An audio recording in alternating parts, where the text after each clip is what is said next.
നിങ്ങൾ കാണാൻ പോകുന്ന അടുത്തൊരു പിക്ചർ നോക്കിയിട്ട് ഒന്ന് ഊഹിച്ചു നോക്കുക. Like do you find anything unusual? അപ്പോൾ ഞാൻ അടുത്തൊരു പിക്ചർ കാണിക്കാം. So will start with the picture. ആ പിക്ചർ നോക്കിയിട്ട് എന്തെങ്കിലും നിങ്ങൾക്ക് എന്തെങ്കിലും ഒരു അസ്വാഭാവികതയായിട്ട് എന്തെങ്കിലും തോന്നുന്നുണ്ടോ എന്നുള്ളതൊന്ന് നോക്കുക. അപ്പൊ നിങ്ങൾക്ക് കറക്റ്റ് ആയിട്ട് അത് മനസ്സിലാവാൻ വേണ്ടിയിട്ട്, അധികം സമയം എടുക്കാതിരിക്കാൻ വേണ്ടിയിട്ട് ഞാൻ അതൊരു സർക്കിൾ അതിനകത്ത് വരുന്നുണ്ട്. അപ്പൊ നിങ്ങൾക്ക് അവിടെ തന്നെ നോക്കിയാൽ മനസ്സിലാകും. Like after 12 there is no 13 അല്ലെ? നമ്മൾ ഒറ്റയടിക്ക് ഇപ്പൊ ആ സർക്കിൾ ഇല്ലെങ്കിൽ നമുക്ക് പ്രത്യേകിച്ച് പെട്ടെന്നൊന്നും സ്ട്രൈക്ക് ചെയ്യണമെന്നില്ല. Okay, there is something different എന്നുള്ളത്. അപ്പൊ നമ്മൾ ഇങ്ങനെ നോക്കുമ്പോൾ നമുക്കറിയാം 11, 12 കഴിഞ്ഞാൽ പിന്നെ 14, 15 ആ വരുന്നത്. So you can find the number 13. So why is that so? അപ്പൊ അതെന്തുകൊണ്ടാന്ന് അറിയാൻ വേണ്ടിയിട്ട് let's just watch a video and then come back. Are you afraid of black cats? Would you open an umbrella indoors? And how do you feel about the number 13? Whether or not you believe in them, you're probably familiar with a few of these superstitions. So, how did it happen that people all over the world knock on wood or avoid stepping on sidewalk cracks? Well, although they have no basis in science, many of these weirdly specific beliefs and practices do have equally weird and specific origins. Because they involve supernatural causes, it's no surprise that many superstitions are based in religion. For example, the number 13 was associated with the biblical Last Supper, where Jesus Christ dined with his 12 disciples just before being arrested and crucified. The resulting idea that having 13 people at a table was bad luck eventually expanded into 13 being an unlucky number in general. Now, this fear of the number 13, called triskaidekaphobia, is so common that many buildings around the world skip the 13th floor, with the numbers going straight from 12 to 14. Of course, many people consider the story of the Last Supper to be true, but other superstitions come from religious traditions that few people believe in or even remember. Knocking on wood is thought to come from the folklore of the ancient Indo-Europeans, or possibly people who predated them, who believed that trees were home to various spirits. Touching a tree would invoke the protection or blessing of the spirit within. And somehow, this tradition survived long after belief in these spirits had faded away. Many superstitions common today in countries from Russia to Ireland are thought to be remnants of the pagan religions that Christianity replaced. But not all superstitions are religious. Some are just based on unfortunate coincidences and associations. For example, many Italians fear the number 17 because the Roman numeral XVII can be rearranged to form the word vixi, meaning my life had ended. Similarly, the word for the number 4 sounds almost identical to the word for death in Cantonese, as well as languages like Japanese and Korean that have borrowed Chinese numerals. And since the number 1 also sounds like the word for must, the number 14 sounds like the phrase must die. That's a lot of numbers for elevators in international hotels to avoid. And believe it or not, some superstitions actually make sense. Or at least they did until we forgot their original purpose. For example, theater scenery used to consist of large painted backdrops, raised and lowered by stagehands who would whistle to signal each other. Absent-minded whistles from other people could cause an accident, but the taboo against whistling backstage still exists today, long after the stagehands started using radio headsets. Along the same lines, lighting 3 cigarettes from the same match really could cause bad luck if you were a soldier in a foxhole, where keeping a match lit too long could draw attention from an enemy sniper. Most smokers no longer have to worry about snipers, but the superstition lives on. So why do people cling to these bits of forgotten religions, coincidences, and outdated advice? Aren't they being totally irrational? Well, yes. But for many people, superstitions are based more on cultural habit than conscious belief. After all, no one is born knowing to avoid walking under ladders or whistling indoors. But if you grow up being told by your family to avoid these things, chances are they'll make you uncomfortable even after you logically understand that nothing bad will happen. And since doing something like knocking on wood doesn't require much effort, following the superstition is often easier than consciously resisting it. Besides, superstitions often do seem to work. Maybe you remember hitting a home run while wearing your lucky socks. This is just our psychological bias at work.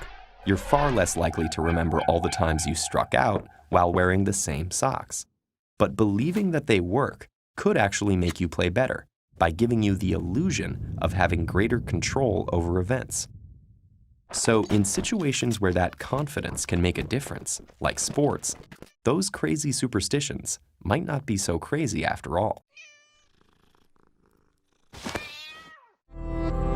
So like what you saw in the video right now, there are certain concepts like superstitions. നമ്മൾ ഒരുപാട് religious ആയിട്ട് അല്ലെങ്കിൽ അതിനോട് ചേർന്ന് നിൽക്കുന്ന പല കാര്യത്തിലും നമ്മൾ ഇപ്പോൾ കുറച്ച് വിശ്വസിക്കുന്നത് ഉണ്ടാകാം, അല്ലെങ്കിൽ ഇപ്പൊ അന്ധവിശ്വാസം എന്നൊക്കെ പറയും. അങ്ങനെയുള്ള ഒരുപാട് കാര്യങ്ങൾ. ഇപ്പം ചിലപ്പോൾ നമ്മൾ എവിടെയെങ്കിലും പോകുമ്പോൾ ഒരു കറുത്ത പൂച്ച വട്ടം ചാടിയാല് അപ്പൊ അവിടെ എന്തോ മോശമായിട്ട് സംഭവിക്കാൻ പോകുന്നു. അപ്പൊ ചില കോൺസെപ്റ്റ്സ് ഉണ്ട്. Even if we are having a lot of education, അല്ലെങ്കിൽ നമ്മൾ ഒരുപാട് എഡ്യൂക്കേറ്റഡ് ആണെങ്കിൽ പോലും ചില കാര്യത്തിൽ ചില സമയത്ത് നമ്മൾ ഭയങ്കര അന്ധമായിട്ട് വിശ്വസിക്കും.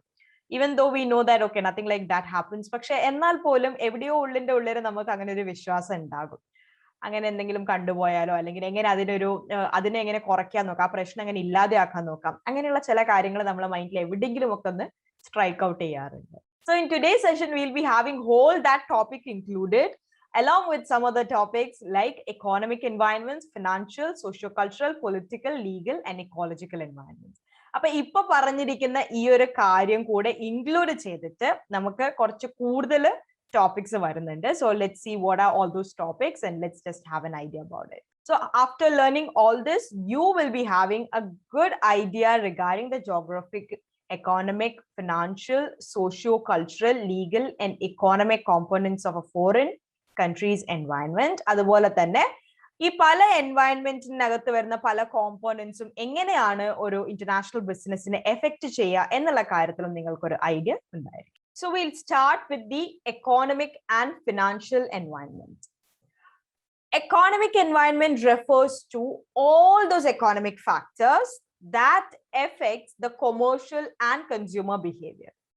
ഒരു കൺസ്യൂമറുടെ ബിഹേവിയർ അല്ലെങ്കിൽ അവിടെ നടക്കുന്ന കൊമേഴ്ഷ്യൽ ട്രേഡിംഗ് ഇതിനെല്ലാം എഫക്ട് ചെയ്യുന്ന ആ ഒരു എക്കോണമിന്റെ അകത്ത് വരുന്ന എല്ലാ ഫാക്ടേഴ്സിനെ ചേർത്തിട്ടാണ് നമ്മൾ എക്കോണമിക് എൻവയൺമെന്റ് എന്ന് പറയുന്നത്. ഇതും ഞാൻ നേരത്തെ പറഞ്ഞതുപോലെ അല്ലെങ്കിൽ ഞാൻ കഴിഞ്ഞ സെഷനിൽ പറഞ്ഞ പോലെ അൺകൺട്രോളബിൾ ആണ്, നമുക്ക് കൺട്രോൾ ചെയ്യാൻ പറ്റില്ല. What is happening in the economy, it's most important factor. നമ്മളിപ്പോ പറഞ്ഞുകൊണ്ടിരിക്കുന്ന അൺകൺട്രോളബിൾ ആയിട്ടുള്ള ഫാക്ടേഴ്സിൽ കൂട്ടത്തിൽ ഏറ്റവും ഇമ്പോർട്ടന്റ് ആയ ഒരു ഫാക്ടർ ആണ് ഈ പറയുന്ന economic environment. So while analyzing an economic environment, the firm gets an idea about how big the market is. Market എത്രത്തോളം വലുതാണ്, അല്ലെങ്കിൽ എന്താണ് മാർക്കറ്റിന്റെ നേച്ചർ, എന്താണ് ഇപ്പൊ എങ്ങനെയാണ് ആൾക്കാരുടെ പ്രിഫറൻസ്, എന്താണ് എന്തൊക്കെ kinds of products are moving there, അല്ലെങ്കിൽ കോമ്പറ്റേറ്റീവ് എഡ്ജ് എത്രയാണ്. എക്കോണമിയിൽ വരുന്ന പല എലമെന്റ്സിനെയും കൺസിഡർ ചെയ്തിട്ടാണ് ഏതൊരു ബിസിനസ്സും വർക്ക് ചെയ്യുന്നത്, റൈറ്റ്? അപ്പോൾ ഈ പറഞ്ഞിരിക്കുന്ന പല ക്വസ്റ്റ്യൻസ്, അതായത് എത്രത്തോളം വലുതാണ് മാർക്കറ്റ് അല്ലെങ്കിൽ എന്താണ് മാർക്കറ്റിന്റെ അവസ്ഥ, ഇതിനെല്ലാം ഉള്ള ഉത്തരമാണ് ഈ ഫേം ഈ ഒരു മാർക്കറ്റിലേക്ക് എൻറ്റർ ചെയ്ത് ആ എക്കോണമിയെ പറ്റി പഠിക്കുക എന്നുള്ളത്. ഈ പറയുന്ന ഇതുപോലെ തന്നെയുള്ള എക്കോണമിക് ഫാക്ടേഴ്സ് നമ്മളുടെ രാജ്യത്ത് മാത്രമല്ല മറ്റൊരു രാജ്യത്താകുമ്പോൾ അവിടെയുമുള്ള നമ്മളിപ്പോ ഒരു ബിസിനസ് തുടങ്ങുകയാണെങ്കിൽ ഈ പറയുന്ന ഓരോ എക്കോണമിക് ഫാക്ടർ നമ്മൾ അവിടെയും ബിസിനസ് നടത്തുമ്പോൾ അവിടെയും നമ്മളെ എഫക്ട് ചെയ്യുന്നുണ്ട്. സാധാരണഗതിയിൽ നമ്മൾ പറയുമ്പോൾ ഒരു എക്കോണമിക് എൻവയൺമെന്റിൽ നമ്മൾ കൂടുതലായിട്ട് അല്ലെങ്കിൽ നമുക്ക് കണ്ടുവരുന്ന കുറച്ച് ഫാക്ടേഴ്സ് എന്ന് പറയുന്നതാണ് it can be like the inflation, അല്ലെങ്കിൽ income, employment rate, unemployment level etcetera. ഇപ്പൊ നമ്മൾ പണപ്പെരുപ്പം എന്ന് കേട്ടിട്ടുണ്ട്, അല്ലെങ്കിൽ ഇൻകം ലെവൽ എങ്ങനെയാണ്, അല്ലെങ്കിൽ അവിടെ ആളുകൾക്ക് ജോലി ഇല്ലായ്മ, അല്ലെങ്കിൽ എംപ്ലോയ്മെന്റ് റേറ്റ് എങ്ങനെയാണ്. ഇതൊക്കെ നമുക്ക് ജനറൽ ആയിട്ട് ഒരു എക്കോണമിക് എൻവയൺമെന്റ്സിൽ കാണാൻ പറ്റുന്ന ചില ഫാക്ടേഴ്സ് ആണ്. ഇതിനോടൊപ്പം തന്നെ ഇപ്പൊ ഞാൻ പറഞ്ഞിരിക്കുന്ന inflation, income, employment rate, unemployment level, ഇതിനോടൊപ്പം തന്നെ നിൽക്കുന്ന മറ്റു ചില ഫാക്ടേഴ്സ് ഉണ്ട്. ഇപ്പൊ ലൈക്ക് ഇൻഫ്രാസ്ട്രക്ചർ, അല്ലെങ്കിൽ ആളുകളുടെ എക്സ്പെൻഡിച്ചർ പാറ്റേൺ എങ്ങനെയാണ് ആളുകൾ ഇപ്പൊ നമ്മൾ എത്രത്തോളം മണി അവർ സ്പെൻഡ് ചെയ്യുന്നു, എത്രത്തോളം അവർ ക്യാഷ് ഒക്കെ സ്പെൻഡ് ചെയ്യുന്നു. ഈ പറയുന്ന എല്ലാ എലമെന്റ്സും ആർ ഈക്വലി ഇമ്പോർട്ടന്റ്. ബാക്കി പറഞ്ഞിരിക്കുന്ന എല്ലാം പോലെ തന്നെ ആളുടെ എക്സ്പെൻഡിച്ചർ പാറ്റേൺസ്, ആളുകളുടെ എക്സ്പെൻഡിച്ചർ പാറ്റേൺ, അതുപോലെ കൺട്രിയുടെ ഇപ്പോൾ ഉള്ള ഇൻഫ്രാസ്ട്രക്ചർ ഫെസിലിറ്റീസ് എങ്ങനെയാണ്, ഇതെല്ലാ ഫാക്ടേഴ്സും ഈ പറയുന്ന എക്കോണമിക് ഫാക്ടർ അല്ലെങ്കിൽ എക്കോണമിക് എൻവയൺമെന്റിന്റെ അകത്ത് ഇൻക്ലൂഡ് ചെയ്യുന്നതാണ്. And when you are considering about your financial environment, നമുക്കറിയാം ഒരു sound financial position of a country will be coupled by favoured investment policies reflecting strong demand potential. ഒരു നല്ല സ്റ്റേബിൾ ആയ ഒരു ഫിനാൻഷ്യൽ എൻവയൺമെന്റ് ഉള്ള ഒരു രാജ്യമാണെങ്കിൽ അവിടേക്ക് ഒരുപാട് ആളുകൾ, ഇൻവെസ്റ്റേഴ്സിന്റെ ഒരുപാടായിട്ടുള്ള ഓവർഫ്ലോ ഉണ്ടാകും. അതുപോലെ തന്നെ അവിടെയുള്ള ബിസിനസ് എല്ലാം കുറച്ചും കൂടി അവരുടെ വർക്കിംഗ് കുറച്ചും കൂടി പ്രോപ്പർ ആയിരിക്കും. അതുപോലെ അവർക്ക് ഒരുപാട് ഫേവറബിൾ ആയിട്ടുള്ള പല കാര്യങ്ങളും അവരെ സപ്പോർട്ട് ചെയ്യാൻ വേണ്ടി, ഇപ്പോൾ ഉള്ള ഓൾറെഡി ഉള്ള ഈ ഫിനാൻഷ്യൽ പൊസിഷൻ സപ്പോർട്ട് ചെയ്യാൻ വേണ്ടിയിട്ട് പലതരത്തിലുള്ള ഇൻവെസ്റ്റ്മെന്റ് പോളിസീസും കാര്യങ്ങളും എല്ലാം ഉണ്ടാകും. അപ്പൊ ഈ ഒരു ഫിനാൻഷ്യൽ എൻവയൺമെന്റ് എന്നുള്ള ഒരു കാറ്റഗറി നോക്കുമ്പോൾ, അല്ലെങ്കിൽ അങ്ങനെയുള്ള ഒരു എൻവയൺമെന്റിനെ നോക്കുമ്പോൾ അവിടെ നമ്മൾ സ്ഥിരമായിട്ട് കേൾക്കുന്ന കുറച്ച് കാര്യങ്ങളാണ് അവിടെയുള്ള ഇൻട്രസ്റ്റ് റേറ്റ്, അല്ലെങ്കിൽ പണപ്പെരുപ്പം, ഇൻഫ്ലേഷൻ എത്രത്തോളമാണ്, അല്ലെങ്കിൽ ഇപ്പൊ എങ്ങനെയാണ് മാർക്കറ്റിൽ അല്ലെങ്കിൽ എക്കോണമിയിലുള്ള മണി ഫ്ലോ, മോണിറ്ററി പോളിസീസ് അല്ലെങ്കിൽ മണി ഫ്ലോ എത്രത്തോളമാണ്. ഇതൊക്കെ ഈ പറയുന്ന ഈ ഒരു ഫിനാൻഷ്യൽ എൻവയൺമെന്റിനെ ഇൻഫ്ലുവൻസ് ചെയ്യുന്ന ഫാക്ടേഴ്സ് ആണ്. ഇപ്പൊ ഇതല്ലാതെ നമ്മളിപ്പോ ഒരു ഫേമിന്റെ ഡിസിഷൻ നോക്കുകയാണെങ്കിൽ അവര് കൺസിഡർ ചെയ്യുന്ന വേറെയും കുറച്ച് ഫാക്ടേഴ്സ് ഉണ്ട് before deciding about their firms movement from one country to another. ഒരു രാജ്യത്ത് നിന്ന് മറ്റൊരു രാജ്യത്തേക്ക് അവരുടെ ഫേം മൂവ് ചെയ്യുന്നതിന് മുന്നേ അവര് കുറച്ച് കാര്യങ്ങൾ ഫോക്കസ് ചെയ്യും. അതായത് ഇപ്പൊ ഞാനൊരു മറ്റൊരു ഫോറിൻ രാജ്യത്ത് പോയിട്ട് ഞാൻ അവിടെ ബിസിനസ് സ്റ്റാർട്ട് ചെയ്യാൻ, എന്റെ ഫേം അവിടെ കൊണ്ടുവരുന്നതിന് മുന്നേ ഞാൻ നോക്കുന്ന ഒരു കാര്യം എന്തായിരിക്കും എന്ന് വെച്ചാൽ അവിടെയുള്ള commercial and foreign investment policy എങ്ങനെയാണ്. അതായത് ഇപ്പൊ ഞാൻ അവിടെയുള്ള കൊമേഴ്ഷ്യൽ അല്ലെങ്കിൽ ഫോറിൻ ഇൻവെസ്റ്റ്മെന്റ് പോളിസീസ് പഠിക്കുമ്പോൾ എനിക്കൊരു ഐഡിയ കിട്ടും ആ രാജ്യം എത്രത്തോളം ഓപ്പൺ ആണ് ടുവേർഡ്സ് ട്രേഡ് ആൻഡ് ഇൻവെസ്റ്റ്മെന്റ്. ബാക്കിയുള്ള രാജ്യങ്ങൾ തമ്മിൽ ട്രേഡും ഇൻവെസ്റ്റ്മെന്റും നടത്താൻ എത്രത്തോളം ഓപ്പൺ ആണ്, അല്ലെങ്കിൽ എങ്ങനെയാണ് അവിടെയുള്ള ടാക്സ് റേറ്റുകൾ എങ്ങനെയാണ്, അല്ലെങ്കിൽ ഏതെങ്കിലും നോൺ ടാരിഫ്സ് ഉണ്ടോ അല്ലെങ്കിൽ ടാരിഫ്സ് ഉണ്ടോ, എങ്ങനെയാണ് ആ ബാരിയേഴ്സ് കാര്യങ്ങൾ എങ്ങനെയാണ്, അതുപോലെ അവിടെയുള്ള ബാക്കി ബാലൻസ് ഓഫ് പേയ്മെന്റ് അക്കൗണ്ട് എങ്ങനെയാണ്. It's about the foreign currency reserves, അതുപോലെ കൺട്രിയുടെ ഫോറിൻ ട്രേഡ്, ഇതിനെ പറ്റിയിട്ടൊക്കെ ഒരു ഇൻഫർമേഷൻ കളക്ട് ചെയ്യുക by understanding the BOP account, ആ രാജ്യത്തിന്റെ balance of payment account through ഈ കാര്യങ്ങളെല്ലാം മനസ്സിലാക്കുക regarding the export and import. അപ്പൊ ഈ പറയുന്ന ഫാക്ടേഴ്സ്, അതായത് ഞാനിപ്പോ എന്റെ രാജ്യത്ത് ബിസിനസ് തുടങ്ങുമ്പോൾ ഞാൻ കൺസിഡർ ചെയ്യുന്ന ഫിനാൻഷ്യൽ എൻവയൺമെന്റ് എത്രത്തോളം ഫിനാൻഷ്യലി സ്റ്റേബിൾ ആണ് ഇവിടെ എന്ന് നോക്കുന്നത് പോലെ തന്നെ മറ്റേതൊരു രാജ്യത്ത് ഞാൻ ട്രേഡ് ചെയ്യുകയാണെങ്കിലും അവിടെ എക്സിസ്റ്റ് ചെയ്യുന്ന ഫിനാൻഷ്യൽ എൻവയൺമെന്റ് എങ്ങനെയാണ് എന്നും ഞാൻ നോക്കിയിട്ടായിരിക്കും ഞാൻ ബിസിനസ് സ്റ്റാർട്ട് ചെയ്യാം. റൈറ്റ്. ഇപ്പൊ ഭയങ്കര സ്ട്രിഞ്ചന്റ് സ്ട്രിക്റ്റ് പോളിസി ഒക്കെ ഉള്ള ഫിനാൻഷ്യൽ പോളിസി ഒക്കെ ഉള്ള രാജ്യമാണ്, അല്ലെങ്കിൽ അവർ അത്ര ഓപ്പൺ അല്ല റിഗാർഡിംഗ് ദിയർ ഫിനാൻഷ്യൽ എന്താ പറയാ ട്രീറ്റ്മെന്റ് പോളിസീസ്, അങ്ങനെയാണെങ്കിൽ മോസ്റ്റ് പ്രോബബ്ലി ഞാൻ അവിടെ ബിസിനസ് സ്റ്റാർട്ട് ചെയ്യാൻ താല്പര്യപ്പെടില്ല, അല്ലെ? അപ്പൊ ലൈക്ക് ഓരോ രാജ്യത്തും നമ്മൾ ഇൻവെസ്റ്റ് ചെയ്യുന്നതിന്റെ മുന്നേ എങ്ങനെയാണ് അവരുടെ പൊസിഷൻ, ഫിനാൻഷ്യൽ പൊസിഷൻ എത്രത്തോളമാണ്, അല്ലെങ്കിൽ അവിടെയുള്ള മോണിറ്ററി പോളിസി എങ്ങനെയാണ്, അവിടെയുള്ള എക്കോണമിക് കണ്ടീഷൻ എങ്ങനെയാണ്, ഈ പറയുന്ന കാര്യങ്ങൾ കൺസിഡർ ചെയ്തിട്ടായിരിക്കും നമ്മൾ അവിടെ ഒരു ബിസിനസ് അല്ലെങ്കിൽ ഫേം സ്റ്റാർട്ട് ചെയ്യുന്നത്. This is the one I was talking about. ഈ ഒരു കാര്യത്തിലെ ഒരു എലമെന്റ് വെച്ചിട്ടാണ് I started off this session. Right. Socio-Cultural Environment. അപ്പോൾ business is as much as a socio-cultural phenomena just like any economic activity. ഏതൊരു economic activity പോലെ തന്നെ business എന്ന് പറയുന്നതും it's also involving a lot of socio-cultural phenomena. കാരണം ഇപ്പൊ ഞാനൊരു business ഒരു സ്ഥലത്ത് സ്റ്റാർട്ട് ചെയ്യുമ്പോൾ അവിടെയുള്ള ആളുകളുടെ മെന്റാലിറ്റി, ആറ്റിറ്റ്യൂഡ്, അവരുടെ കൾച്ചർ, ഇതെല്ലാം കംപ്ലീറ്റ്ലി ഇഗ്നോർ ചെയ്തിട്ട് എനിക്കൊരു ബിസിനസ് തുടങ്ങാൻ പറ്റില്ല. ബിക്കോസ് വി നോ ബിസിനസ് എന്ന് പറഞ്ഞാൽ ആരെ ഫോക്കസ് ചെയ്യാനാ, കസ്റ്റമേഴ്സിനെ ഫോക്കസ് ചെയ്യാൻ, അല്ലെങ്കിൽ കസ്റ്റമേഴ്സ് ആണ് കിങ് എന്ന് പറയുന്നത്.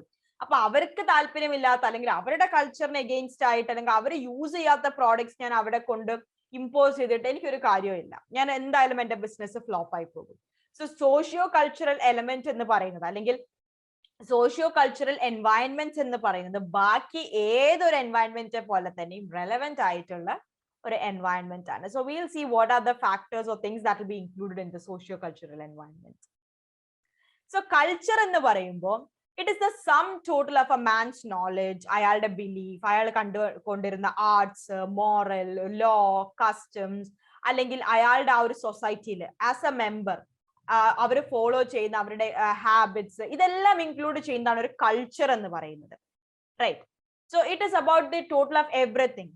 അയാളുടെ നോളജ്, അയാളുടെ ബിലീഫ്, അയാൾ കൊണ്ടുവരുന്ന ആർട്സ്, അവര് പെർഫോം ചെയ്യുന്ന പ്രോഗ്രാംസ്, അയാളുടെ മോറൽ, ലോസ്, കസ്റ്റംസ്, എല്ലാ കാര്യങ്ങളും കൂടി ഇൻക്ലൂഡ് ചെയ്തിട്ടാണ് കൾച്ചർ എന്ന് പറയുന്നത്.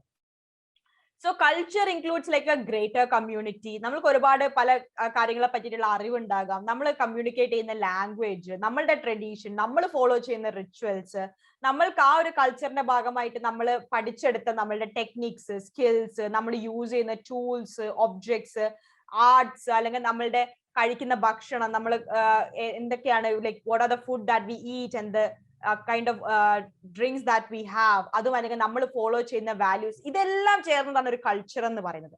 ഈ പറയുന്ന എല്ലാ കാര്യങ്ങളും ഇൻക്ലൂഡ് ചെയ്തിട്ടാണ് കൾച്ചർ എന്നുള്ള ഒരു കോൺസെപ്റ്റ് ഫോം ചെയ്യുന്നത്.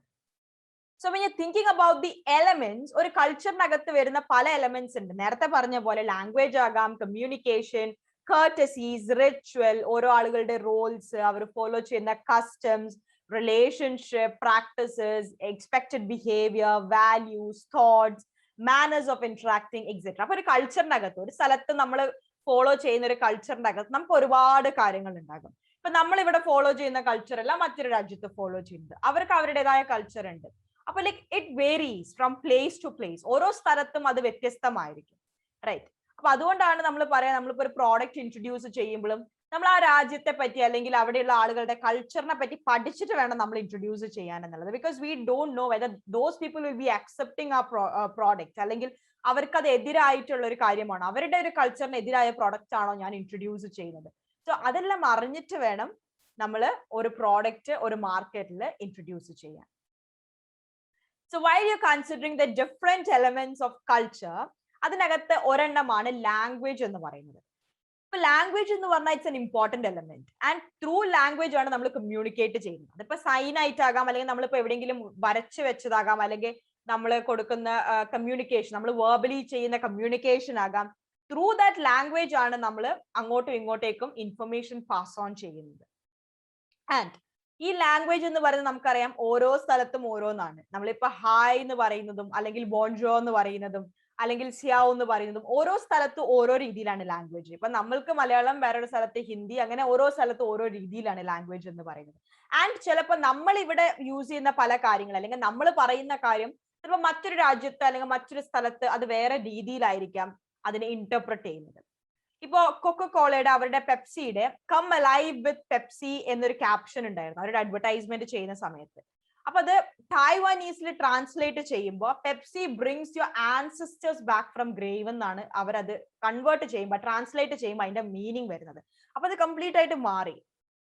കം അലൈവ് വിത്ത് പെപ്സി എന്നുള്ളത് അവരുടെ ഇതിൽ ട്രാൻസ്ലേറ്റ് ചെയ്യുമ്പോൾ അതിന്റെ അർത്ഥം എന്ന് പറയുന്നത് ഓക്കെ, പെപ്സി നിങ്ങളുടെ ആൻസിസ്റ്റേഴ്സിന് അല്ലെങ്കിൽ മരിച്ചുപോയവരെ തിരിച്ചു കൊണ്ടുവരുന്നു. ചിലപ്പോൾ അത് അവരുടെ കൾച്ചറിന് എഗെയിൻസ്റ്റ് ആകാം. റൈറ്റ്.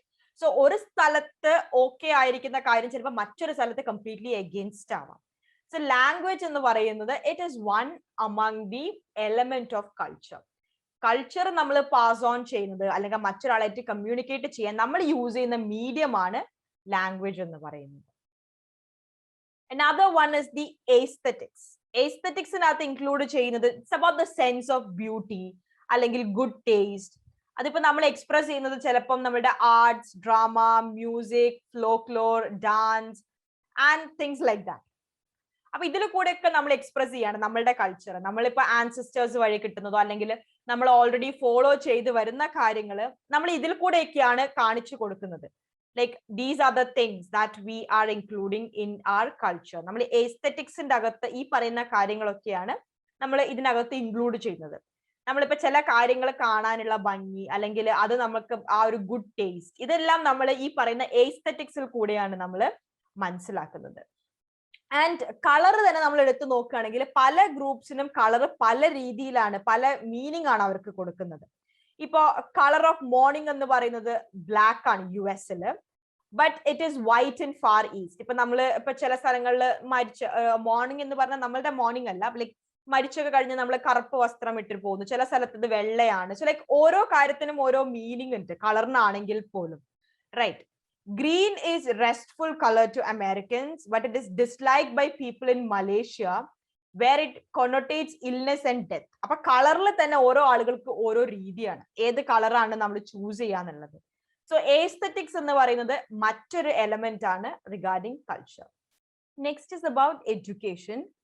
സാധാരണ നമ്മൾ എഡ്യൂക്കേഷൻ എന്ന് പറഞ്ഞാൽ ഒരു ഫോർമൽ സ്കൂളിംഗ്, നമ്മളിപ്പോ സ്കൂളിൽ പോകുന്ന ലൈക്ക് ഗ്രേഡ് 1, 2, 3 ആ ഫോർമൽ സ്കൂളിംഗ് ആണ് സാധാരണ നമ്മൾ എഡ്യൂക്കേഷൻ എന്ന് കൊണ്ട് മനസ്സിലാക്കുന്നത്. പക്ഷെ എഡ്യൂക്കേഷൻ എന്ന് പറയുമ്പം അതൊരു പ്രോസസ്സാണ്. ഫോർമൽ ആകാം, ഇൻഫോർമൽ ആകാം. അതിൽ കൂടെ നമ്മൾ എന്തൊക്കെയാ പഠിക്കുന്നത്? നമ്മൾ പല സ്കിൽസ് പഠിക്കുന്നു, ഐഡിയാസ് പഠിക്കുന്നു, പല attitude changes. Like it's A process, evolving ഒരു പ്രോസസ്സാണ്. നമ്മളെ തന്നെ മാറ്റുന്ന ഒരു പ്രോസസ്സാണ് എഡ്യൂക്കേഷൻ എന്ന് പറയുന്നത്.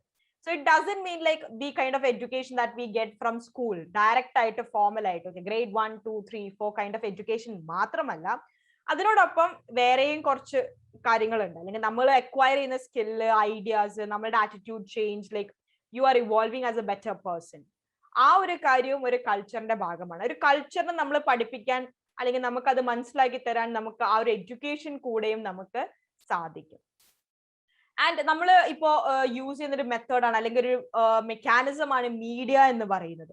Even media is used by a company. അവരുടെ പ്രോഡക്ട്സ് അവർ അതിനെ പറ്റി അറിയിക്കാൻ അല്ലെങ്കിൽ എഡ്യൂക്കേറ്റ് ചെയ്യാൻ വേണ്ടിയിട്ട്, കസ്റ്റമേഴ്സിനെ എഡ്യൂക്കേറ്റ് ചെയ്യാൻ വേണ്ടിയിട്ട് ഒരു മീഡിയ വഴി ആ പ്രോഡക്റ്റ് കസ്റ്റമേഴ്സിലേക്ക് എത്തിക്കാൻ വേണ്ടിയിട്ട് അവർ മീഡിയാസ് യൂസ് ചെയ്യാറുണ്ട്.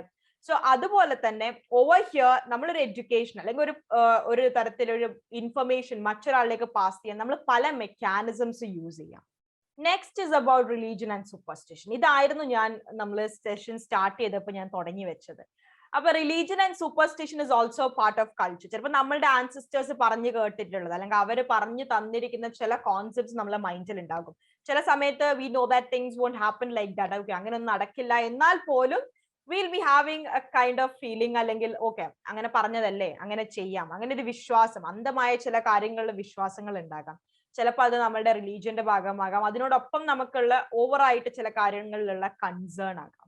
So astrology believes, hand reading, ghost, lucky days, places, ഇതൊക്കെ ഒരു കൾച്ചറിന്റെ ഒരു ഭാഗമാണ്. കൾച്ചറിൽ കൂടെ ചേർന്ന് നിൽക്കുന്ന ഒരു എലമെന്റും കൂടിയാണ് ഈ പറയുന്ന റിലീജിയൻ അതുപോലെ സൂപ്പർസ്റ്റിഷൻ എന്നുള്ളത്. ഇപ്പോ there are numerous religion and faith in the world. നമുക്ക് ഒരുപാട് പലതരത്തിലുള്ള കോൺസെപ്റ്റ്സ് ഉണ്ട്, റിലീജിയൻസ് ഒരുപാടുണ്ട്. അപ്പൊ അതിനകത്ത് ഓരോന്നും ഓരോ രീതിയിലായിരിക്കും അല്ലെങ്കിൽ അവരെ ഓരോ രീതിയിലുമായിരിക്കും ഓരോ കാര്യങ്ങൾ പുട്ട് ഫോർവേഡ് ചെയ്യുന്നത്. ഇപ്പോ we have like Buddhism, Jainism, അതും അല്ലെങ്കിൽ ക്രിസ്ത്യാനിറ്റി, ഹിന്ദുയിസം, ഇസ്ലാം. അപ്പൊ ഇങ്ങനെ പല രീതിയിലുള്ള ഡിഫറെന്റ് ടൈപ്സ് ഓഫ് റിലീജിയൻസ് ഉണ്ട്. അവരുടെ കോൺസെപ്റ്റ്സ് അല്ലെങ്കിൽ അവർ പുട്ട് ഫോർവേഡ് ചെയ്യുന്ന ബിലീഫ്സ്, വാല്യൂസ് എല്ലാം എൻറ്റയർലി ഡിഫറെന്റ് ആയിരിക്കും. So this is also part of culture. Like Voltaire what he have mentioned, superstition എന്ന് പറയുന്നത് it's to religion what astrology is to astronomy, the mad daughter of a wise mother. These daughters have too long dominated the earth. അപ്പൊ വളരെ ബുദ്ധിമതിയായ ഒരു അമ്മയുടെ ബുദ്ധിയൊന്നും ഇല്ലാത്തൊരു mad daughter എന്നുള്ള രീതിയിലാണ് Voltaire സൂപ്പർസ്റ്റിഷനെ പറയുന്നത്. അത് ഭയങ്കരമായിട്ട് നമ്മുടെ ഈ ലോകം ഡോമിനേറ്റ് ചെയ്ത് നിൽക്കുകയാണ്, അണ്ടർ കൺട്രോളിലാക്കി നിൽക്കുകയാണ് എന്നാണ് വോൾട്ടയർ പറയുന്നത്. So superstition is like including all these things. നമ്മളിപ്പോ സ്ഥിരമായിട്ട് കണ്ടുവരുന്ന അല്ലെങ്കിൽ അങ്ങനെ ചെയ്യരുത്, ഇങ്ങനെ നടന്നാൽ അതിന്റെ ഇതായിരിക്കും അതിന് ബലം വരിക, അപ്പൊ ലൈക്ക് ഡോണ്ട് ഡു ദാറ്റ്, ഇങ്ങനെ നിങ്ങൾ കണ്ടാൽ ഇതിന് പ്രതിവിധി ഉണ്ട്. അപ്പൊ അങ്ങനെ ഓരോ കാര്യങ്ങൾ നമ്മൾ ഭയങ്കരമായിട്ട് റിലേറ്റ് ചെയ്ത് നമ്മൾക്ക് ഓൾറെഡി കിട്ടിയ കുറെ നോളജ് ഒക്കെ വെച്ചിട്ട് നമ്മളത് മനസ്സിലാക്കി അതുപോലെ ചെയ്യാൻ ശ്രമിക്കുമ്പോൾ even that is also part of culture. And next is about attitudes and values. അതും നമ്മൾ വളർന്നു വരുന്ന നമുക്ക് കിട്ടിക്കൊണ്ടിരിക്കുന്ന കൾച്ചറിന്റെ ഭാഗമാണ്. നമ്മൾ വളർന്നു വരുന്ന കൾച്ചറിന്റെ ഭാഗമാണ് the attitudes and values. It may relate to our consumption level, അല്ലെങ്കിൽ എന്തെങ്കിലും സാധനങ്ങൾ പ്രോസസ് ചെയ്യുന്നതാകാം, റിസ്ക് എടുക്കുന്ന സ്വഭാവമാകാം, അല്ലെങ്കിൽ നമ്മൾ ചേഞ്ച് ആകുന്ന ആ ഒരു മെക്കാനിസം ആകാം. ഇതിൽ ഏതെങ്കിലും ഒക്കെ അല്ലെങ്കിൽ ഇതൊക്കെ ആയിട്ട് റിലേറ്റ് ചെയ്യുന്നതാണ് നമ്മളുടെ ആറ്റിറ്റ്യൂഡ്സ് ആൻഡ് വാല്യൂസ് എന്ന് പറയുന്നത്. ഇപ്പൊ ജനറലി പറയാ അമേരിക്കൻസ് ഒക്കെ കുറച്ചും കൂടി റെസെപ്റ്റീവ് ആണ്, ചേഞ്ച് അല്ലെങ്കിൽ റിസ്ക് എടുക്കാനൊക്കെ അവർ കുറച്ചും കൂടി റെഡി ആയിട്ടുള്ള, കുറച്ചും കൂടി ആ ഒരു കൈൻഡ് ഓഫ് ആറ്റിറ്റ്യൂഡ്സ് അല്ലെങ്കിൽ വാല്യൂസ് ഉള്ള ആളുകളാണെന്നാണ് പറയാറ്. ഇപ്പം നമുക്ക് തന്നെ ഇപ്പൊ നമ്മളുടെ വീട്ടിൽ നമുക്കിപ്പോ ഭയങ്കരമായിട്ട് ഓക്കെ നമ്മളുടെ ഫാമിലിയിൽ അങ്ങനെയുള്ള ആളുകളാണ്, അല്ലെങ്കിൽ അവർ ഭയങ്കരമായിട്ട് റിസ്ക് എടുക്കുന്നതിനൊക്കെ നമ്മളെ പ്രൊമോട്ട് ചെയ്യുന്ന ആളുകൾ ഉണ്ടാകാം, അല്ലെങ്കിൽ അതിനെ സപ്പോർട്ട് ചെയ്യുന്ന ആളുകൾ ഉണ്ടാകാം. So at that time you will be interested in taking up risk, അല്ലെങ്കിൽ അത് നമുക്ക് വലിയൊരു പ്രശ്നമായിട്ടോ ഇഷ്യൂ ആയിട്ടോ തോന്നാറില്ല. സോ ലൈക്ക് അല്ലെങ്കിൽ നമ്മൾ അങ്ങനെ ഒരു ഇതിന്റെ ഭാഗമായിട്ട് വരുമ്പോൾ automatically we will be also inculcating and also having those kind of attitudes and values within us. So ഈ പറയുന്ന ആറ്റിറ്റ്യൂഡും വാല്യൂസും ഇതിന്റെ ഒരു ഭാഗമാണ്, അല്ലെങ്കിൽ കൾച്ചറിന്റെ ഒരു എലമെന്റ് ആണ് ആറ്റിറ്റ്യൂഡ്സ് അല്ലെങ്കിൽ വാല്യൂസ് എന്ന് പറയുന്നത്. Then we have the material culture. According to Ball and McClough, material culture എന്ന് പറഞ്ഞാൽ നമ്മൾ ഉണ്ടാക്കുന്ന man-made ആയിട്ടുള്ള എല്ലാ ഒബ്ജക്റ്റും, and it is also concerned with how man make things. എങ്ങനെയാണ് ആളുകൾ ഓരോ സാധനം ഉണ്ടാക്കുന്നത്, and who makes what and why. ആരാണ് എന്തൊക്കെയാ ഉണ്ടാക്കുന്നത് and why do they make it. ഇതെല്ലാം ഇൻക്ലൂഡ് ചെയ്യുന്നതാണ് മെറ്റീരിയൽ കൾച്ചർ എന്ന് പറയുന്നത്. അപ്പൊ കൾച്ചറിന്റെ അകത്ത് രണ്ടെണ്ണമുണ്ട്, നോൺ മെറ്റീരിയൽ കൾച്ചറും മെറ്റീരിയൽ കൾച്ചറും. നോൺ മെറ്റീരിയൽ എന്ന് പറഞ്ഞാൽ നമുക്ക് വരുന്ന ബിലീവ്സ്, നമ്മളുടെ ബിലീവ്സ്, നമ്മുടെ language, economic system, rules, political കാര്യങ്ങൾ, ഇതൊക്കെ മെറ്റീരിയൽ അല്ലാത്ത കാര്യങ്ങൾ. മെറ്റീരിയൽ കൾച്ചർ എന്ന് പറയുമ്പോൾ നമ്മൾ കണ്ടുവരുന്ന നമ്മുടെ ഫിസിക്കൽ ഒബ്ജക്ട്സ് നമ്മൾ ഉണ്ടാക്കുന്നത്, ബുക്സ് അല്ലെങ്കിൽ ഓട്ടോമൊബൈൽസ്, അല്ലെങ്കിൽ നമ്മളുടെ ആവശ്യത്തിന് വേണ്ടി നമ്മൾ ബിൽഡിങ്സ്, ക്ലോത്തിങ്, കമ്പ്യൂട്ടർ അല്ലെങ്കിൽ കുക്കിംഗ്, ഇതെല്ലാം നമ്മൾ ഉണ്ടാക്കുന്ന ഓരോ കാര്യങ്ങൾ. So all those things that you are creating, material ഫോർമാറ്റിൽ നമ്മൾ ക്രിയേറ്റ് ചെയ്യുന്ന മാൻമെയ്ഡ് ആയിട്ട് നമ്മൾ ഉണ്ടാക്കുന്ന ഒബ്ജക്ട്സ് ആണ് മെറ്റീരിയൽ കൾച്ചറിന്റെ അകത്ത് ഇൻക്ലൂഡ് ചെയ്യുന്നത്. ആൻഡ് ഈ പറയുന്ന എല്ലാ കാര്യങ്ങളും it is also element of A culture. നമ്മളുടെ കൾച്ചറിന്റെ ഭാഗമായിരിക്കും നമ്മളുടെ ഭക്ഷണം, ഭക്ഷണ രീതി, അല്ലെങ്കിൽ എന്തൊക്കെയാണ് നമ്മൾ ഉണ്ടാക്കുന്നത്, അതൊക്കെ നമ്മളെ കൾച്ചറിന്റെ ഭാഗമായിട്ട് വരുന്ന കാര്യമാണ്. So it also include material culture. And the next is about technology. Technology is also another thing which stands as part of our culture. The ways and means applied in making of material goods. അപ്പൊ നമുക്ക് പലതരത്തിലുള്ള goods, material goods ഉണ്ടാക്കണം. അപ്പൊ അതിന് വേണ്ടിയിട്ട് നമ്മൾ എന്തൊക്കെ mechanisms ആണ് യൂസ് ചെയ്യുന്നത്, that is included in technology. നമ്മൾ എന്തൊക്കെ മെക്കാനിസംസ് ആണ് യൂസ് ചെയ്യുന്നത് for making that particular thing, അതൊക്കെയാണ് ഇവിടെ ടെക്നോളജിനകത്ത് ഇൻക്ലൂഡ് ചെയ്യുന്നത്. So it's a technical know-how regarding the possession of people in a society. അപ്പൊ ഒരു സൊസൈറ്റിയിൽ ജീവിക്കുന്ന ആളുകൾ, നമ്മളുടെ കൾച്ചറിനകത്ത് നിന്നുകൊണ്ട് തന്നെ നമ്മൾ പല രീതിയിലുള്ള ടെക്നോളജീസ് യൂസ് ചെയ്യാം, അല്ലെങ്കിൽ പല രീതിയിൽ നമുക്ക് ഈ ഒരു മെറ്റീരിയൽ ഗുഡ്സ് ഉണ്ടാക്കാൻ വേണ്ടിയിട്ട് പലതരത്തിലുള്ള ടെക്നിക്കൽ ആയിട്ടുള്ള കാര്യങ്ങൾ നമ്മൾ അക്വയർ ചെയ്ത് ആ ഒരു ടെക്നിക്കൽ നോളജ് വെച്ച് നമ്മൾ പല കാര്യങ്ങൾ ഉണ്ടാക്കാം. അതിനെയാണ് ടെക്നോളജി എന്ന് പറയുന്നത്. So choice of technology is also about like the regarding your investment size. നമ്മൾ എന്ത് തരത്തിലുള്ള ടെക്നോളജി ആണ് ചൂസ് ചെയ്യുന്നത്, അത് നമ്മളുടെ ഇൻവെസ്റ്റ്മെന്റ് സൈസ് പോലെ ഇരിക്കും. അതുപോലെ എവിടെയാണ് നമ്മൾ ഓപ്പറേഷൻ ചെയ്യുന്നത്, where is your scale of operation, എത്രയാണ് നിങ്ങളുടെ എമൗണ്ട്, എത്രയാണ് നിങ്ങൾ അതിന്റെ ഒരു ഇൻവെസ്റ്റ്മെന്റിന്റെ ലെവൽ എന്താണ്, സ്കെയിൽ എന്താണ്, മീഡിയം ആണോ ലാർജ് ആണോ, what kind of an investment is it, അല്ലെങ്കിൽ എത്ര നമ്പർ ഓഫ് ആൾക്കാരെയാണ് നമ്മൾ അതിന് യൂസ് ചെയ്യുന്നത്. ഇതിനെല്ലാം നമുക്ക് ഇത് ഒന്ന് പ്രാവർത്തികമാക്കാൻ, ആ ഒരു കാര്യം സക്സസ്ഫുൾ ആക്കാൻ നമുക്ക് ടെക്നോളജിയുടെ ഹെൽപ്പ് വേണം. And next is about social groups and organizations. അപ്പൊ ഈ പറയുന്ന എല്ലാ ആസ്പെക്ട്സിന്റെയും എലമെന്റ്സ് ഓഫ് കൾച്ചറിനകത്ത് വരുന്ന മറ്റൊരാളാണ് സോഷ്യൽ ഗ്രൂപ്പ്സ് അല്ലെങ്കിൽ organization. So it studies about how people relate to one another. നമ്മൾ ചെയ്യുന്ന ഓരോ ആക്ടിവിറ്റീസിലും നമ്മളിപ്പോ ആ ഒരു ഗ്രൂപ്പ് അല്ലെങ്കിൽ നമ്മളുടെ ചുറ്റുമുള്ള ആളുകളും നമ്മൾ എങ്ങനെയാണ് related to one another, and how are we organizing our activity. ആ കാര്യങ്ങളൊക്കെയാണ് ഈ പറയുന്ന സോഷ്യൽ ഗ്രൂപ്പ്സ് ആൻഡ് ഓർഗനൈസേഷൻസിൽ ഇൻക്ലൂഡ് ചെയ്യുന്നത്. It's about how people are related, അതായത് the size and cohesiveness of a family, അല്ലെങ്കിൽ ഒരു വീട്ടില് the role of a man, woman in society, ആളുകളുടെ റോൾ എന്താണ്, ഓരോ സോഷ്യൽ ക്ലാസ്സിൽ അവരുടെ പൊസിഷൻ എന്താണ്, and all these things differs. പല രാജ്യങ്ങൾ പല സ്ഥലത്ത് ഇത് പല രീതിയിലായിരിക്കാം. അപ്പൊ ഈ പറയുന്ന കാര്യങ്ങൾ, ആളുകളുടെ പൊസിഷൻ, അവരുടെ റെലവൻസ്, ഈ കാര്യങ്ങളെല്ലാം ഓരോ സ്ഥലത്തും വ്യത്യസ്തമായിരിക്കും. ആൻഡ് ഈ പറയുന്ന സോഷ്യൽ ഗ്രൂപ്പ്സും ഓർഗനൈസേഷൻസും ചേർന്നിട്ടാണ് ആളുകളുടെ ലൈഫ് അല്ലെങ്കിൽ ലിവിങ് പാറ്റേൺ ഇതെല്ലാം ഡിറ്റർമൈൻ ചെയ്യുന്നത്. അതുപോലെ തന്നെ അവരുടെ റിലേഷൻഷിപ്പ് വിത്തിൻ ദ സൊസൈറ്റി, ഇതിനെല്ലാം റിലേറ്റ് ചെയ്യുന്നത് അല്ലെങ്കിൽ ഇതിനെയെല്ലാം മോൾഡ് ചെയ്തെടുക്കുന്നത് അവിടെ കാണുന്ന ഒരു സോഷ്യൽ ഗ്രൂപ്പും അതുപോലെയുള്ള ഓർഗനൈസേഷൻസ് ആണ്. ഇതിനൊക്കെ ഒരുപാട് റെലവൻസ് ഉണ്ട്, അല്ലെങ്കിൽ ഒരുപാട് ഇമ്പോർട്ടൻസ് ഉണ്ട് ഈ പറയുന്ന എല്ലാ കാര്യങ്ങൾക്കും. നമ്മുടെ കൾച്ചറിന്റെ ഭാഗമാണ് നമ്മുടെ ഡിഫറെന്റ് ഗ്രൂപ്പ്സ്, നമ്മുടെ സൊസൈറ്റിയിലുള്ള ഗ്രൂപ്പ്സ്, പല organization, how are we related to one another, how are we managing our activity, ഈ പറയുന്ന എല്ലാ കാര്യങ്ങളും തമ്മിൽ റിലേറ്റഡ് ആണ്. Another is about the business customs and practices. ഈ പറയുന്ന സോഷ്യൽ ഗ്രൂപ്പ്സും ഓർഗനൈസേഷൻസും പോലെ തന്നെ മറ്റൊരു റെലവെന്റ് ആയ ഒരു കാര്യമാണ് ബിസിനസ് കസ്റ്റംസും പ്രാക്ടീസസും. അത് നമ്മുടെ കൾച്ചറിന്റെ ഭാഗമാണ്. ഇപ്പൊ ചില സ്ഥലത്ത് നമ്മളിപ്പം നമ്മളൊരാളെ കാണുമ്പോൾ നമ്മൾ ഹാൻഡ് ഷേക്ക് ചെയ്യുന്നു, ചില സ്ഥലത്ത് നമ്മൾ നമസ്തേ എന്ന് പറയും. That's also part of the customs. ഇപ്പൊ ഇവിടെ നമ്മൾ ജാപ്പനീസ് ബിസിനസ് എറ്റിക്വറ്റ് നോക്കുകയാണെങ്കിൽ you just bow to your host. നമ്മൾ മറ്റേ ആളടുത്തേക്ക് നമ്മൾ ആദ്യം ഒരു ബോ ചെയ്യും. അത് കഴിഞ്ഞാൽ നമ്മൾ ഒരിക്കലും നമ്മുടെ കൈ പോക്കറ്റിൽ ഇടരുത്. ആൻഡ് ബേസിക് ജാപ്പനീസ് ഗ്രീറ്റിംഗ് നമ്മൾ പാലിക്കണം. അതുപോലെ അത് ബോ ആസ് യു അക്സെപ്റ്റ്, മറ്റൊരാളുടെ ബിസിനസ് കാർഡ് അക്സെപ്റ്റ് ചെയ്യുമ്പോഴും നമ്മൾ അവരെ മുന്നിൽ ബോ ചെയ്യണം.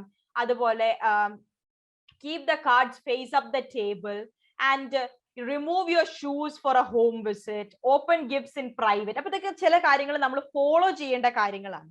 അപ്പൊ ഇതുപോലെ ജാപ്പനീസ് ആയിട്ടുള്ള അവരുടെ ബിസിനസ് എറ്റിക്വറ്റ് പോലെ ബാക്കിയുള്ള സ്ഥലത്തും ഓരോ രീതിയിലും ഓരോ കാര്യങ്ങൾ ഫോളോ ചെയ്യേണ്ടതുണ്ടാകും. So it is necessary. നമ്മളിപ്പോൾ ഇന്റർനാഷണൽ ബിസിനസ് ചെയ്തുകൊണ്ടിരിക്കുകയാണെങ്കിൽ it is necessary you need to have an idea about all these things. കാരണം ഒന്നും അറിയാതെ നമ്മൾ മറ്റൊരു രാജ്യത്ത് പോയിട്ട് നമുക്ക് ഇഷ്ടമുള്ള രീതിയിൽ നമുക്കങ്ങ് ബിഹേവ് ചെയ്യാൻ പറ്റില്ല. അവർ ഫോളോ ചെയ്യുന്ന അവരുടെ കസ്റ്റംസും പ്രാക്ടീസസും ഉണ്ടാകും. That is why these all things are also part of international business.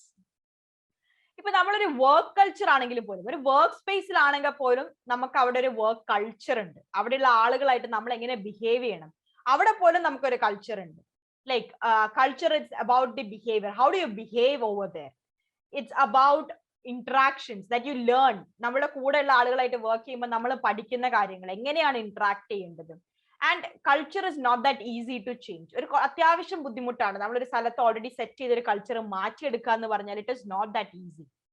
And it's negotiated and people shape culture. ആളുകളാണ് കൾച്ചറിനെ ഷേപ്പ് ചെയ്തുകൊണ്ടിരുന്നത്. Because all these things are created by humans. So we are the one who are shaping the culture. ആവശ്യത്തിനനുസരിച്ച് ചെറിയ മോഡിഫിക്കേഷൻസും കാര്യങ്ങളൊക്കെ നമ്മളാണ് കൊണ്ടുവരുന്നത്. And sub cultures can be formed through rewards. ആളുകളെ റിവാർഡ് ചെയ്ത് അവർ ചെയ്യുന്ന ചില നല്ല കാര്യങ്ങൾ, അവരുടെ ബിഹേവിയർ നമുക്ക് അതിനെ അപ്രീഷിയേറ്റ് ചെയ്യാം. ആൻഡ് ബൈ ദാറ്റ് വേ നമുക്ക് അതിനെ പ്രൊമോട്ട് ചെയ്ത് കൊണ്ടുവരാം. നമ്മളൊരു ഓർഗനൈസേഷനിലാണെങ്കിലും കൾച്ചർ ഉണ്ട്, നമ്മുടെ സൊസൈറ്റിയിലാണെങ്കിലും നമ്മൾ കൾച്ചർ ഉണ്ട്. So the thing is like you have to follow certain kind of norms അല്ലെങ്കിൽ ബിഹേവിയർ. നമ്മൾ മാൻഡേറ്ററി ആയിട്ട് ചില കാര്യങ്ങൾ ചില സമയത്ത് ചെയ്യേണ്ടതുണ്ട്.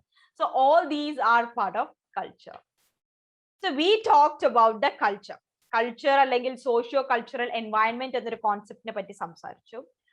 അതേപോലെ മറ്റൊരു റെലവെന്റ് ടോപ്പിക് ആണ് പൊളിറ്റിക്കൽ എൻവയൺമെന്റ്. നമുക്ക് ഒരിക്കലും ഒഴിവാക്കാൻ പറ്റാത്ത ഒരു ഇന്റർനാഷണൽ ബിസിനസ് ചെയ്യാൻ പോകുമ്പോൾ നമുക്ക് കണ്ണുമടച്ച് ഈ കാര്യത്തിൽ ഫോക്കസ് ചെയ്യാതെ നമുക്കൊരു ബിസിനസ് സ്റ്റാർട്ട് ചെയ്യാൻ പറ്റില്ല. അല്ലെങ്കിൽ ഇത് നമ്മൾ കംപ്ലീറ്റ് ആയിട്ട് ഒഴിവാക്കി പൊളിറ്റിക്കൽ എൻവയൺമെന്റ് എങ്ങനെയാ നോക്കാണ്ട് നമ്മൾ വേഗം ചാടിക്കറി മറ്റൊരു ഫോറിൻ കൺട്രിയിൽ പോയിട്ട് നമുക്ക് ബിസിനസ് സ്റ്റാർട്ട് ചെയ്യാൻ പറ്റത്തേ ഇല്ല. So it's highly necessary that you have an idea about the political environment of A particular country.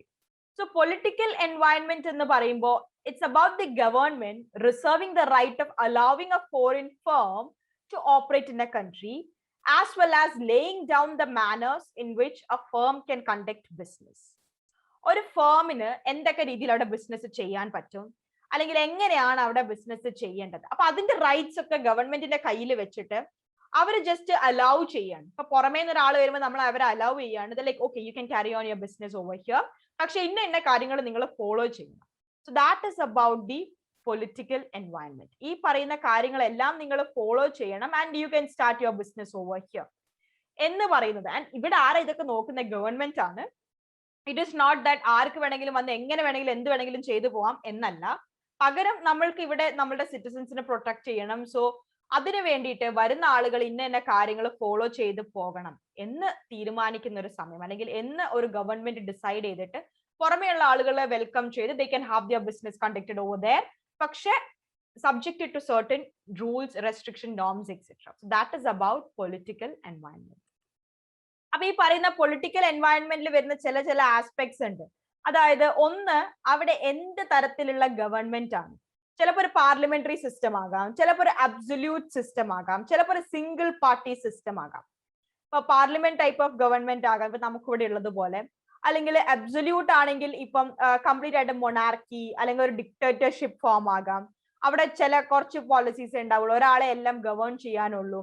അല്ലെങ്കിൽ it can be a single party owned government. Like it's more stable. ബാക്കിയുള്ള multi party ഗവൺമെന്റിനെക്കാളും നോക്കുമ്പോൾ single party government കുറച്ചുകൂടി stable ആയിരിക്കും. So before entering into any country for business, അവിടെ എന്ത് തരത്തിലുള്ള government ആണ് എന്നുള്ളതിനെ പറ്റിയിട്ട് ഒരു ഐഡിയ ഉണ്ടാകണം. ലൈക് പാർലമെന്റ് ആണോ, അബ്സല്യൂട്ട് ആണോ, സിംഗിൾ പാർട്ടി ആണോ, what kind of government is there. Then it's about their ideology, അല്ലെങ്കിൽ അവരുടെ റോൾ എന്താണ്, എന്ത് സിസ്റ്റം ആണെന്ന് അറിയുന്നതിനെ പോലെ തന്നെ ഇമ്പോർട്ടന്റ് ആണ് അവരുടെ ഐഡിയാസ് എന്താണ്, കോൺസെപ്റ്റ്സ് എന്താണ്, ആറ്റിറ്റ്യൂഡ് എന്താണ്. ഇപ്പൊ ഞാനിപ്പോ ഒരു ബിസിനസ് സ്റ്റാർട്ട് ചെയ്യാണ് ഒരു ഫോറിൻ കൺട്രിയിൽ, അപ്പൊ എത്രത്തോളം അവിടെയുള്ള പൊളിറ്റിക്കൽ സിസ്റ്റം അല്ലെങ്കിൽ അവിടെയുള്ള ഗവൺമെന്റ് അതിനെ വെൽക്കം ചെയ്യുന്നു, അല്ലെങ്കിൽ അവരതിനെ സപ്പോർട്ട് ചെയ്യുമോ, അവർ എത്രത്തോളം അതിനെ വെൽക്കം ചെയ്യുന്നുണ്ടെന്നോ, അല്ലെങ്കിൽ അവിടെ ഞാൻ സ്റ്റാർട്ട് ചെയ്യുകയാണെങ്കിൽ എനിക്ക് ബുദ്ധിമുട്ടുകളാകുമോ എന്നുള്ള പല കാര്യങ്ങൾ നോക്കിയിട്ട് വേണം സ്റ്റാർട്ട് ചെയ്യാൻ. So you have to have an idea about their ideology, അവരുടെ കോൺസെപ്റ്റ്സ്, അവരുടെ ഐഡിയാസിനെ പറ്റിയിട്ട് നമുക്കൊരു ക്ലിയർ കട്ട് പിക്ചർ ഉണ്ടായിരിക്കണം.